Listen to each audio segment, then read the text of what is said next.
There's a word people use casually: rich. It sounds impressive, fast, visible, high income, expensive lifestyle, big numbers. But there's another word that moves more quietly: wealthy.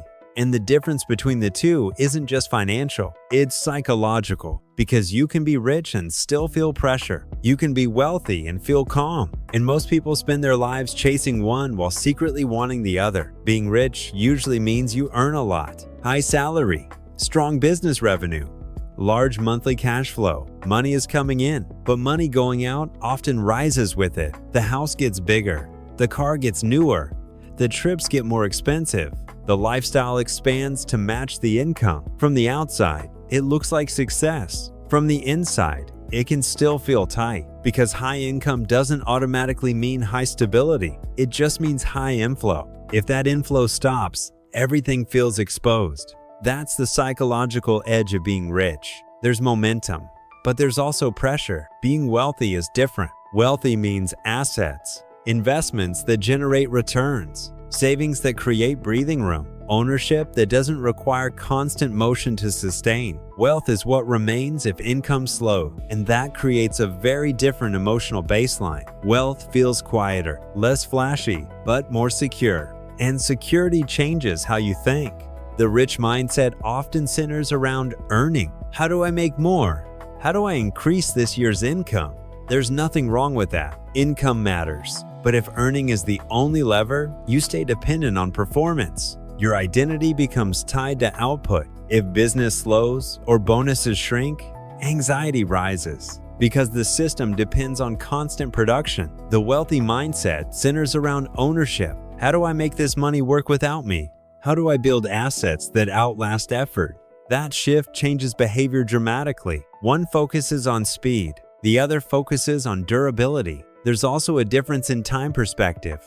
Rich thinking often operates in shorter cycles, quarterly goals, annual bonuses, visible growth. Wealth thinking stretches further, decades, compounding, patience. A wealthy mindset is comfortable with slow growth because it understands how powerful time is. A rich mindset can feel restless. If returns aren't immediate, it seeks something faster, more dramatic, more impressive. But fast and durable rarely travel together. Another difference shows up in lifestyle decisions. When someone feels rich, lifestyle upgrades feel like proof. The external display confirms success, but wealth doesn't require proof. Wealth often looks ordinary because it prioritizes ownership over optics. That's why some of the wealthiest people you'll meet don't look flashy. Their money is working quietly, not performing publicly. This isn't about judgment, it's about orientation. Is money a signal or a tool? Psychologically, rich often feels like expansion. Wealthy feels like margin. Expansion increases visibility. Margin increases stability. If you earn $500,000 a year but spend $450,000, you're rich. If you earn $120,000 and consistently invest, building assets over time, you're building wealth. The first lifestyle feels impressive. The second lifestyle feels controlled, and control reduces anxiety because you're not one bad year away from contraction. There's also a subtle emotional difference. Rich thinking can chase comparison. Am I ahead? Am I upgrading fast enough? Is my income competitive? Wealth thinking chases resilience. If income drops, am I still stable? If markets dip, am I diversified? If something unexpected happens, do I have cushion? Comparison creates urgency. Resilience creates calm, and calm leads to better decisions. The turning point for many people is realizing that income and wealth are not the same. You can earn a lot and own very little. You can earn modestly and own consistently. The psychological shift happens when you stop asking only, "How much do I make?"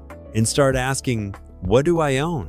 Assets shift the conversation. They move you from active earning to passive support, from dependence to leverage, and leverage reduces pressure. This doesn't mean income is unimportant. Income is the fuel, but if fuel isn't converted into assets, it burns and disappears. Wealth is what remains after consumption, and building it requires restraint. Restraint doesn't feel glamorous. It feels patient, but patience compounds. The wealthy mindset understands that delayed gratification isn't deprivation, it's design. You're choosing future stability over present display. There's also an identity shift. When you define yourself by income, fluctuations feel personal. A lower year feels like a lower worth. But when you define yourself by assets and systems, fluctuations feel strategic. Markets move, industries change, but your structure remains. That stability builds confidence, not loud confidence, quiet confidence, the kind that doesn't panic at headlines. Another difference lies in stress levels. High earners who spend aggressively often feel locked into performance. They can't slow down. Their expenses demand continuity. Wealth builders create optionality. Optionality changes how you walk into work, how you negotiate, how you respond to setbacks. When you don't need every dollar immediately, you make cleaner decisions. Need distorts judgment. Margin clarifies it. Here's something worth considering. If your goal is to feel secure, chasing richness alone may disappoint you, because richness without ownership still depends on constant output. Wealth, even if built slowly, reduces dependency over time. It gives you space to pivot careers, space to take risks intentionally, space to recover from mistakes, and space is psychological freedom. Practically, the shift isn't dramatic. It's consistent, automating investments, prioritizing asset accumulation over lifestyle expansion, understanding the difference between appreciating assets and depreciating signals, reinvesting raises instead of fully inflating expenses. These are small behavioral differences, but over decades, they produce completely different outcomes. One looks impressive quickly, the other feels stable gradually. The irony is that true wealth often looks less exciting than richness in the early years, because it requires saying no to some upgrades.